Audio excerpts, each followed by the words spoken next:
भगवान शिव ने बताया किस पाप के कारण स्त्रियां जवानी में ही विधवा हो जाती हैं।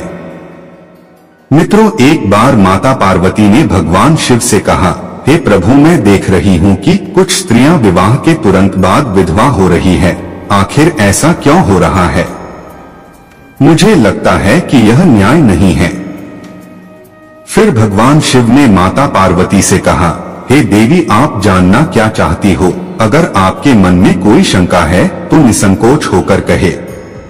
तब मित्रों, आगे माता पार्वती भगवान शिव से कहती है, हे प्रभु, मेरे मन में कुछ प्रश्न हैं जो मुझे विचलित कर रहे हैं। कृपा करें और आप इनका उत्तर देकर मुझे संतुष्ट करें।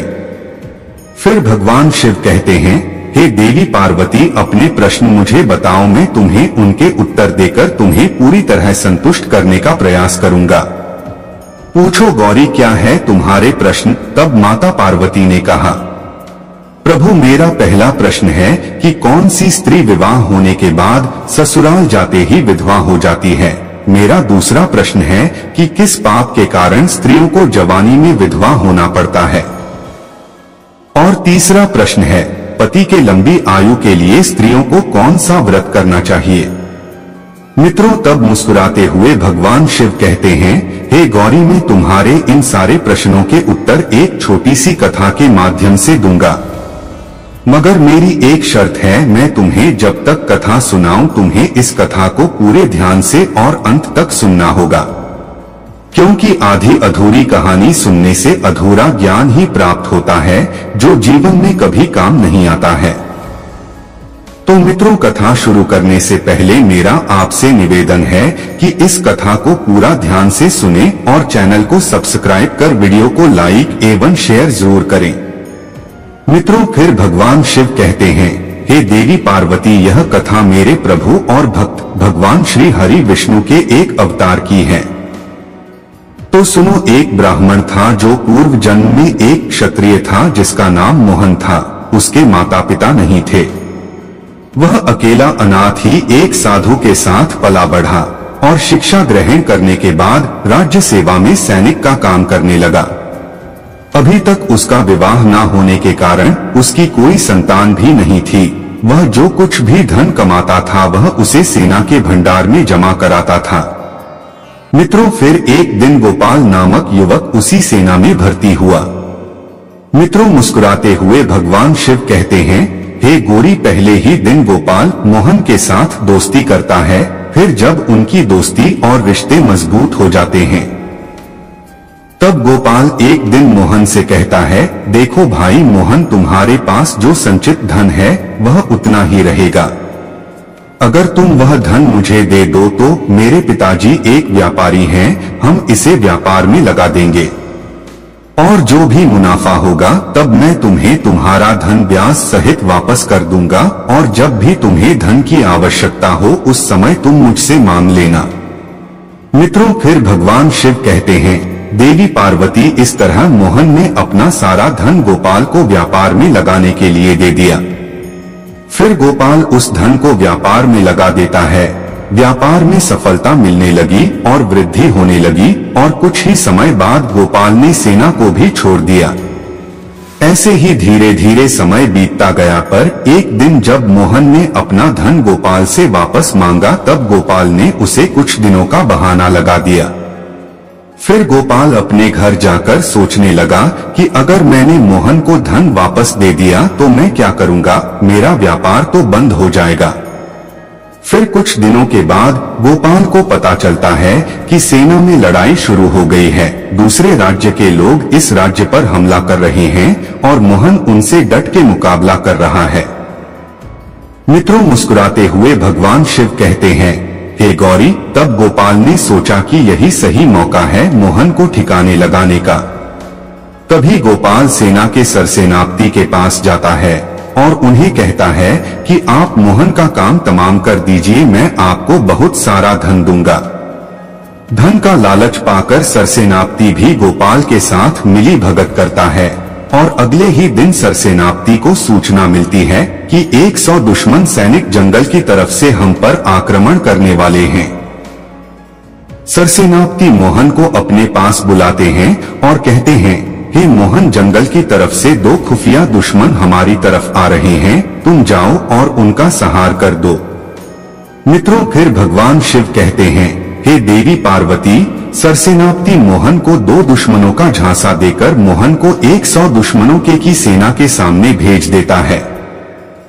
जैसे ही मोहन जंगल में प्रवेश करता है तो उसे पता चलता है कि यहाँ 2 दुश्मन नहीं, बहुत ज्यादा दुश्मन हैं। फिर भी मोहन उन पर आक्रमण करता है और एक एक कर 50 सैनिकों को मौत के घाट उतार देता है। फिर भी मोहन उन दुश्मनों से डरता नहीं है और डटकर उनका मुकाबला करता है। तभी 10 सैनिक पीछे से मोहन पर हमला करते हैं और मोहन वीर गति को प्राप्त हो जाता है। मित्रों, भगवान शिव कहते हैं, हे देवी पार्वती, अपने मित्र के द्वारा धोखा देने से मोहन वीर गति को प्राप्त हो गया। जब गोपाल को पता चला कि मोहन मारा गया तो गोपाल बहुत खुश हुआ, जिससे गोपाल के मन में यह ख्याल आया कि अब उसे किसी को भी अपने धन को वापस देने की चिंता नहीं करनी पड़ेगी और यह सारा धन उसके व्यापार को बढ़ा देगा। दूसरी तरफ मोहन के कोई भी रिश्तेदार नहीं थे जिसे वह धन को वापस कर सके, इसलिए वह धन को देखकर बहुत ही प्रसन्न था। अब समय धीरे धीरे बीत रहा था। कुछ ही दिनों के बाद गोपाल के घर में एक लड़का पैदा हुआ। फिर गोपाल की खुशियों का कोई ठिकाना ना नहीं था। वह बार बार भगवान को धन्यवाद देने लगा और कहता, हे प्रभु, आपकी अत्यंत कृपा है, मेरे पास अब खूब धन है, बड़े बड़े कारोबार भी हो चुके हैं। और धन लेने वाला मोहन भी मर गया। अब गोपाल बहुत खुश था और गोपाल मन ही मन में विचार करने लगा कि अब मैं अपने बेटे को बहुत पढ़ाऊंगा, क्योंकि वह शिक्षा पाकर काबिल समझदार व्यापारी बनेगा। उसने अपने बेटे का नाम गोलू रखा था। मित्रों, भगवान शिव कहते हैं, हे देवी पार्वती, जब गोलू जवान हुआ तो उसने खूब पढ़ाई की और गोपाल ने उस पर खूब सारा धन भी खर्च किया। फिर एक दिन गोलू अपनी शिक्षा पूरी कर घर वापस आया तो गोपाल ने सोचा कि अब मेरा बेटा पढ़ लिख कर तैयार हो गया है, वह बड़ा भी हो गया है और अब गोलू मेरा सब कारोबार भी संभाल लेगा। अब हमें गोलू का विवाह कर देना चाहिए। मित्रों, गोपाल का बेटा गोलू विवाह के योग्य होता है। उस समय उस नगर में सभी लोग खुशी से अपना जीवन व्याप्त करने लगे थे। फिर एक दिन की बात है, एक बड़ा बलवान कुरूप दिखने वाला विशाल काया वाला राक्षस आकर राजा के राज्य में पहुंच गया। उसने कई लोगों को मार डाला था। तब राजा और उसके सैनिक उस राक्षस को मारने के लिए निकले, लेकिन राक्षस ने सैनिकों को भी मार दिया और राजा को बंदी बना लिया। मित्रों, भगवान शिव कहते हैं, हे देवी पार्वती, जब राक्षस ने राजा को बंदी बना लिया तो रानी बहुत परेशान तथा अपने पति के लिए बहुत दुखी हो गई। फिर एक रात में वह चुपके से उस राक्षस की गुफा में गई और रानी ने राक्षस से कहा कि तुम्हें क्या चाहिए, तुम मेरे पति को छोड़ दो, तुम्हें जो चाहिए वह मैं अवश्य दूंगी। जब रानी राक्षस से अपने पति के प्राण लौटाने की भिक्षा मांगने लगी तब राक्षस ने कहा, यदि तुम रोज मेरे भोजन के लिए एक मनुष्य को मेरी गुफा में भेज दोगी तभी मैं तुम्हारे पति को जीवन दान दूंगा। फिर रानी ने उस राक्षस की बात को स्वीकार किया और फिर रोजाना एक व्यक्ति उस राक्षस के लिए उसकी गुफा पर भोजन के लिए जाने लगा। इस तरह और कुछ दिन बीत गए, लेकिन एक दिन राजा के लोगों ने कहा, महाराज, इस तरह से हमारी प्रजा धीरे धीरे समाप्त हो जाएगी। हमें इस राज्य को बचाने का कोई उपाय ढूंढना होगा। अपने मंत्री और प्रजा की बातों को मानकर राजा ने यह ऐलान किया, यदि अगर कोई इंसान उस राक्षस को मार देगा तो उससे मैं अपनी बेटी राजकुमारी से विवाह करवा दूंगा और उसे राज्य का उत्तराधिकारी भी बना दिया जाएगा। उसके बाद यह समाचार कई राज्यों के राजकुमारों तक पहुंचा दिया गया, लेकिन सभी राजकुमार उस राक्षस के द्वारा मारे गए। जब यह सूचना गोपाल को पता चली कि जो भी उस राक्षस को मार देगा उसके साथ में राजा की बेटी का विवाह होगा और उसे राज्य का उत्तराधिकारी भी बना दिया जाएगा, फिर गोपाल लालच में आ गया और उसने सोचा कि मेरा बेटा गोलू यह काम कर सकता है, जो कि युद्ध कौशल में निपुण है। यदि उसने राक्षस को मार दिया तो उसे राज्य भी मिल जाएगा। तभी गोपाल अपने बेटे गोलू के पास जाता है और उसे सारी बात बताता है, जिससे गोलू भी राजकुमारी से विवाह की बात सुनकर तुरंत तैयार हो जाता है। मित्रों, भगवान शिव कहते हैं, हे देवी पार्वती, गोलू सीधे राजा के पास गया और राजा से कहा, हे राजन, मैं उस राक्षस को मार दूंगा, बस आप मुझे इतना बताइए कि वह रहता है। फिर राजा गोलू को उस राक्षस की गुफा का पता बताते हैं। गुफा का पता मिलते ही गोलू जंगल की तरफ निकल पड़ा। जंगल बहुत घना था और गुफा काफी दूर थी, इसलिए वह थककर एक पेड़ के नीचे जाकर बैठ गया। जैसे ही उसने विश्राम करना चाहा तो अचानक ही वह पेड़ बोलने लगा, मुझे बचाओ, मुझे बचाओ। गोलू आवाज सुनकर डर गया। तभी पेड़ ने कहा, क्या तुम मुझे यहाँ पास की नदी से कुछ पानी लाकर दे दोगे? गोलू ने पहली बार बोलते हुए पेड़ को देखा था। फिर गोलू ने पेड़ की बात मान ली और पास ही में बह रही एक नदी से पानी लाकर पेड़ की जड़ों में डाल दिया। पानी मिलने से पेड़ बहुत प्रसन्न हो गया और उसने गोलू से कहा, तुम अकेले इस जंगल में कहाँ जा रहे हो? तब गोलू उस पेड़ को अपनी पूरी कहानी सुना देता है। मित्रों, वह पेड़ एक जादू पेड़ था। वह पेड़ गोलू से कहता है, उस राक्षस के आतंक के कारण जंगल के सारे जानवर बहुत डरे हुए हैं, क्योंकि उसने कई जानवरों को नष्ट कर दिया है। तथा मैं भी उस राक्षस की वजह से काफी परेशान हूँ। सभी जानवर उसे समाप्त करना चाहते हैं, लेकिन किसी में इतना साहस नहीं है कि उसे समाप्त कर सके। आगे जादुई पेड़ गोलू से कहता है, तुम मुझे बहादुर लग रहे हो, इसीलिए मैं बताता हूँ कि उस राक्षस की मृत्यु कैसे हो सकती है। मित्रों, भगवान शिव कहते हैं, हे देवी पार्वती। तब जादुई पेड़ गोलू से कहता है, मेरे अंदर शिव जी का एक लिंग और दिव्य त्रिशूल स्वयं भगवान परशुराम ने रखा है। अगर तुम एक बार ओम पशुपतये नमः, ओम नमः शिवाय, शुभम शुभम कुरु कुरु शिवाय नमः, ओम ओम तत्पुरुषाय विद्महे महादेवाय धीमहि तन्नो रुद्र प्रचोदयात्, ओम नमः शिवाय मंत्र का उच्चारण करो, जिससे तुम्हें मेरे भीतर के दिव्य त्रिशूल प्राप्त होगा। उस त्रिशूल के प्रहार से ही उस राक्षस की मृत्यु हो सकती है। तभी गोलू पेड़ की बात सुनकर उस मंत्र का उच्चारण करता है, ओम पशुपतये नमः, ओम नमः शिवाय, शुभम शुभम कुरु कुरु शिवाय नमः, ओम ओम तत्पुरुषाय विद्महे महादेवाय धीमहि तन्नो रुद्र प्रचोदयात्, ओम नमः शिवाय। मित्रों, फिर भगवान शिव कहते हैं, हे देवी पार्वती। तभी गोलू देखता है कि पेड़ में से दिव्य त्रिशूल प्रकट होता है और गोलू उसे ले लेता है। मित्रों, मेरा त्रिशूल मिलने पर गोलू गुफा की ओर निकल पड़ा। थोड़ी ही दूर चलने के बाद उसने देखा कि यहाँ पर पेड़ों की संख्या बहुत कम है और जंगली जानवर भी यहाँ पर नहीं है। गोलू को समझ में आ गया कि गुफा यही कहीं आसपास है और थोड़ी देर खोजने के बाद गोलू को वह गुफा दिखाई दे गई। गोलू ने देखा कि वह राक्षस बहुत भयानक लग रहा था और उसने बहुत से लोगों को अपने पास पकड़ रखा था। तभी गोलू को कुछ समझ में नहीं आ रहा था कि आखिर वह कैसे इस त्रिशूल की सहायता से राक्षस का वध करे। तभी राक्षस ने देखा कि गोलू के पास वही त्रिशूल है जिससे उसका वध हो सकता था। तभी राक्षस उसके सामने अच्छे बनने का ढोंग करने लगा।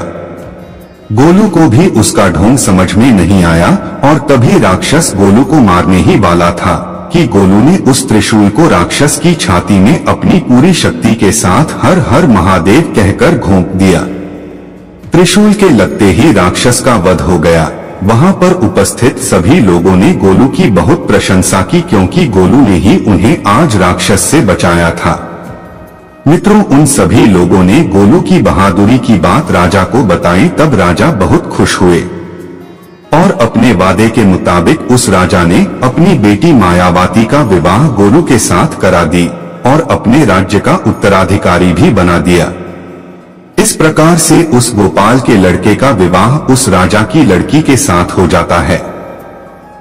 मित्रों, फिर भगवान शिव कहते हैं, हे देवी पार्वती, गोपाल के बेटे का विवाह उस राजा की बेटी के साथ होती है और शादी होने के तुरंत बाद ही जब विदा होकर पुत्रवधू पति के घर आती है, तब गोपाल की खुशी का ठिकाना नहीं था और वह मन में सोच रहा था कि बहू घर पर आ गई है, अब मेरा व्यापार मेरा ही बेटा संभालेगा और अब मुझे चिंता की कोई बात नहीं है।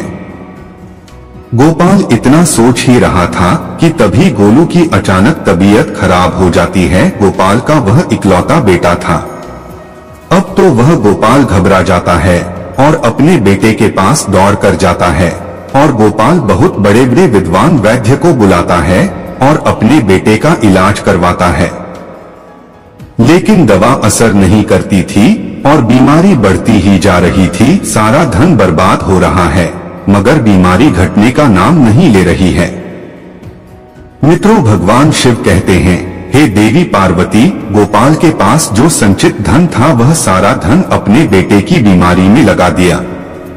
फिर उसने अपना कारोबार, घर, खेती सब कुछ बेचा मगर फिर भी अपने बेटे को वह ठीक नहीं करा सका। गोपाल के पास कुछ नहीं बचा था। अंत में वैद्य ने भी कह दिया कि इसका रोग ऐसा है जिसका इलाज संसार का कोई वैद्य नहीं कर सकता है।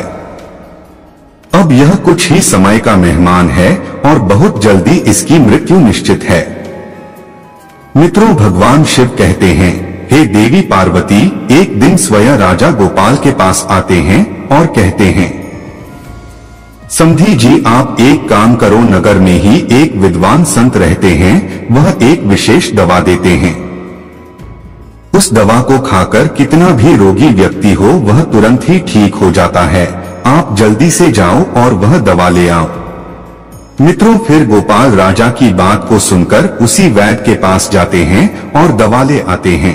इधर गोपाल जैसे ही वह दवा गोलू को खिलाता है वैसे ही गोलू तुरंत ही मर जाता है। जब गोपाल के वे बेटे की मौत हो जाती है तो वहां उसकी पत्नी भी बहुत दुखी हो जाती है। उस समय राजा की बेटी भी, जो कि गोपाल की बहू बन गई है, वह विधवा बन जाती है। सभी लोग गोलू का अंतिम संस्कार करते हैं और वापस अपने अपने घर लौट आते हैं।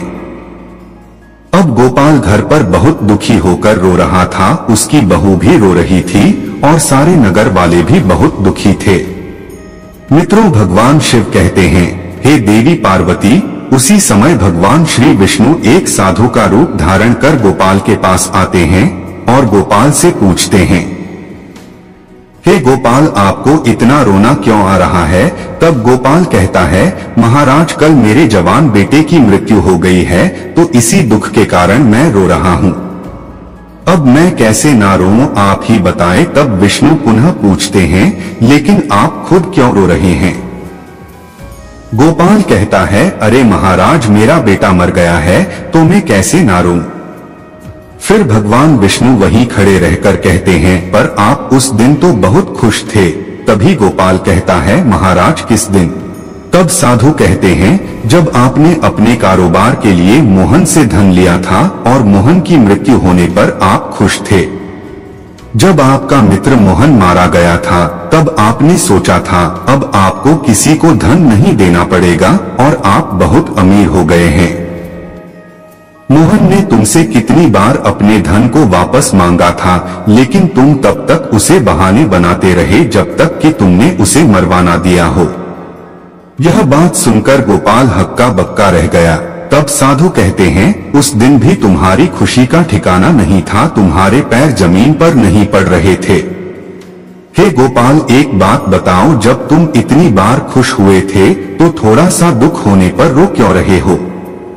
फिर श्री हरि ने गोपाल को उत्तर दिया, अरे सेठ, अब मेरी बात को ध्यान से सुनो, यह वही मोहन था और अपना धन वापस पाने के लिए तेरे घर में तेरे ही बेटे के रूप में आया था, जिसका धन तूने अपने कारोबार में लगाने के लिए उधार लिया था। जब यह पुत्र के रूप में तेरे घर में आया तो तूने उसके शिक्षा में खर्च किया, उसके श्रृंगार में खर्च किया, उसके विवाह में भी खर्च किया और फिर जो भी तेरे पास बचा था तूने उसकी बीमारी में धन खर्च किया।